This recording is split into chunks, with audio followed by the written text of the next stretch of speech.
جاری رہے گا۔ اسلام میں خواب کی بڑی اہمیت ہے۔ آج خواب کو لوگ کچھ اہمیت نہیں دیتے، لیکن اسلام میں خواب کی بڑی اہمیت ہے۔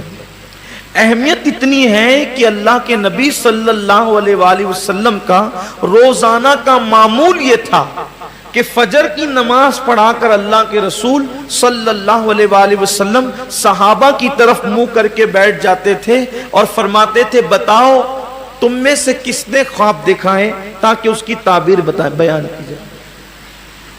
یہ معمول تھا۔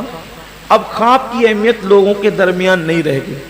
اللہ کے رسول علیہ السلام کی ایک حدیث ہے کہ خواب، نبوت تو ختم ہو گئی لیکن فیضان نبوت ابھی بھی باقی، تو خواب جو ہے وہ نبوت کا 26واں حصہ ہے۔ ایک حدیث میں آتا ہے خواب نبوت کا 45واں حصہ ہے، ایک حدیث میں آتا ہے کہ خواب نبوت کا 46واں حصہ ہے، ایک حدیث میں آتا ہے کہ خواب نبوت کا 70واں حصہ ہے۔ مختلف حدیث ہے۔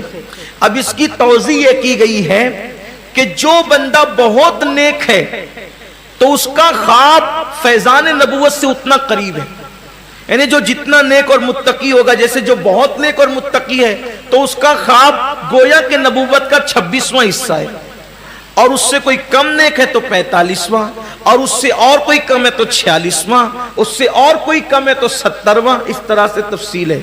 جو جتنا نیک ہوگا اس کا خواب بھی اتنا سچا ہوگا، جو جتنا نیک ہوگا اس کا خواب بھی اتنا سچا ہوگا۔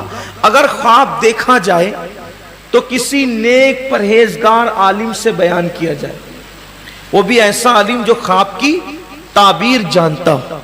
اور ایک خاص بات یہ ہے کہ معبر یعنی خواب کی تعبیر بیان کرنے والا جیسی تعبیر بیان کرتا ہے اس کا خواب بھی ویسا ہی ہو جاتا ہے۔ اس لیے تعبیر بیان کرنے والوں کو چاہیے کہ اگر خواب کی تعبیر بری نکلتی ہے تو بیان نہ کرے، چپ ہو جائے، اور خواب کی تعبیر اچھی نکلتی ہے تو اس کو بیان کرے۔ بیان کرنے کے مطابق خواب رونما ہوگا، ایک بات۔ دوسری بات یہ ہے کہ خواب ہر کسی کو نہ بیان کیا جائے۔ مجمع عام میں خواب بیان نہیں کیا جانا چاہیے، ہر ایک کو خواب بیان نہیں کیا جانا چاہیے۔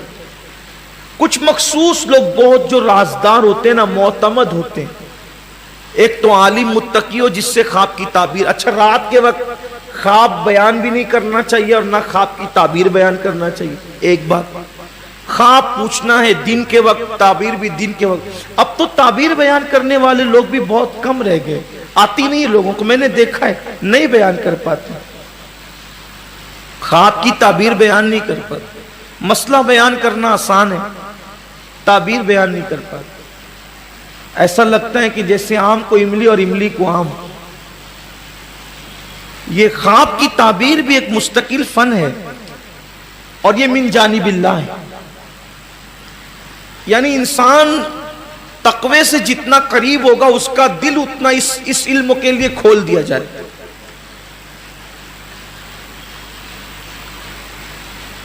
اور عورتوں کو خواب نہیں سنانا چاہیے، یہ بھی آیا ہے اس بات میں۔ خواب عورتوں سے نہ بیان کیا جائے، ہر خاص و عام سے بھی بیان، مخصوص لوگوں سے۔ اس سلسلے میں اب دیکھیں جناب یوسف کا خواب بھائیوں ہی کو پتا چل گیا تو بھائی دشمن ہو گئے۔ آج کل تو میں دیکھتا ہوں کہ خواب اخبارات میں چھپتے ہیں، خواب رسائل میں چھپنے کی چیز تھوڑی ہے خواب، وہ تو اللہ اور بندوں کے درمیان ایک راز ہے، اللہ اور بندوں کے درمیان ایک راز، وہ چھاپنے کی چیز نہیں ہے۔ ایک مرتبہ بادشاہ نے، توجہ کریں بہت پیاری سی بات ہے، بادشاہ نے ایک راز کی بات اپنے کسی ہمنشین سے کہہ دیا، اس نے کسی کو بول دیا، اس سے کسی کو عام ہو گئی بات، اور عام ہوتے ہوتے بادشاہ تک پہنچ گئی۔ اور بادشاہ نے کہا تجھے کس نے بولا؟ تو کہا وہ فلاں نے۔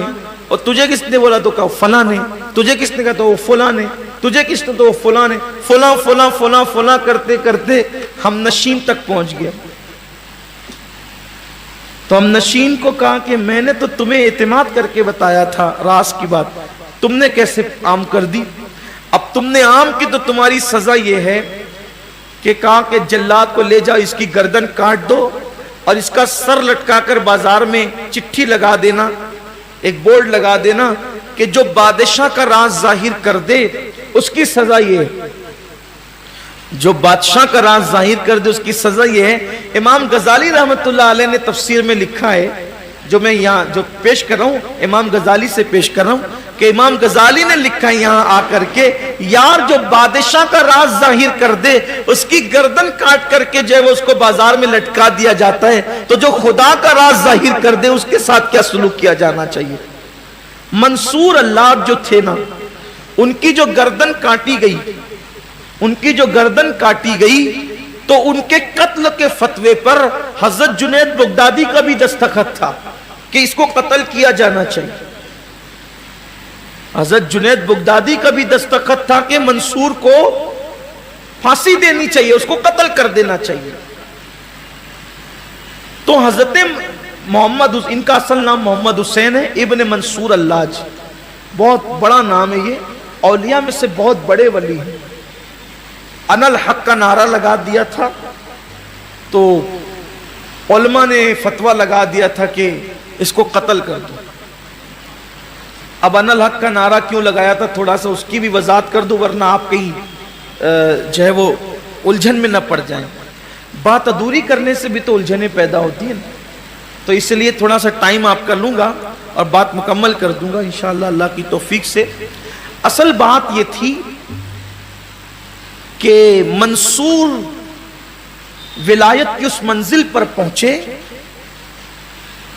کہ خدا کا حسن ان کے سامنے بے نقاب ہو گیا، ولایت کی مشاہدہ یار میں مصروف ہو گئے۔ تو پتھروں سے، درختوں سے اور ایک ایک ذرے ذرے سے آواز آتی تھی کہ کون ہے جو اللہ کی راہ میں اپنے آپ کو قتل کرنے کے لیے پیش کرے۔ سوال کہاں سے ہو رہا تھا؟ درختوں سے، پتھروں سے، دریاؤں سے، ذرے ذرے سے، کون ہے جو اللہ کی راہ میں سر کٹائے؟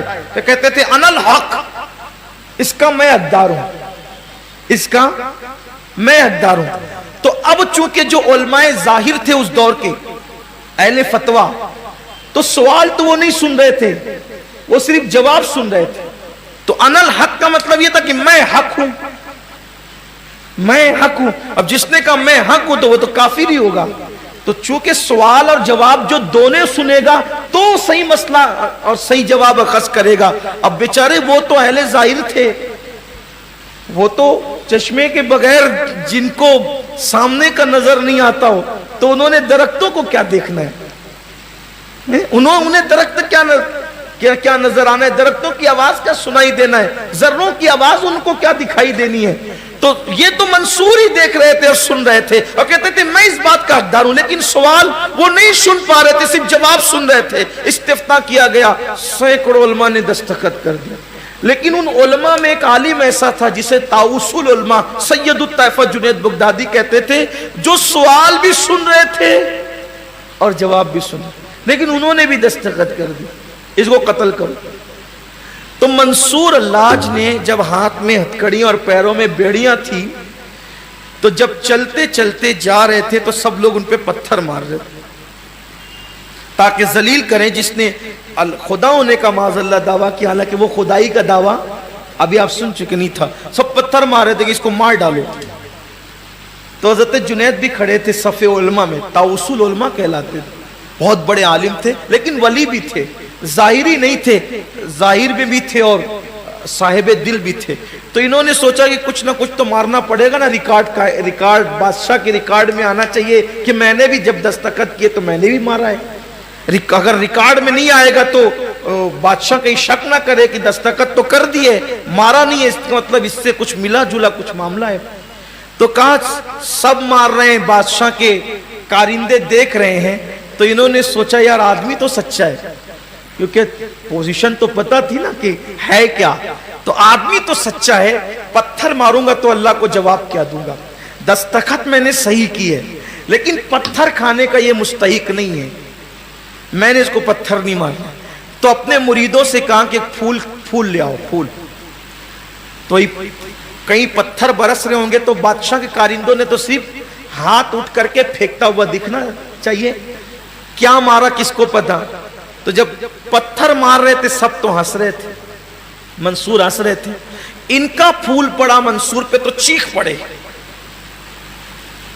جنید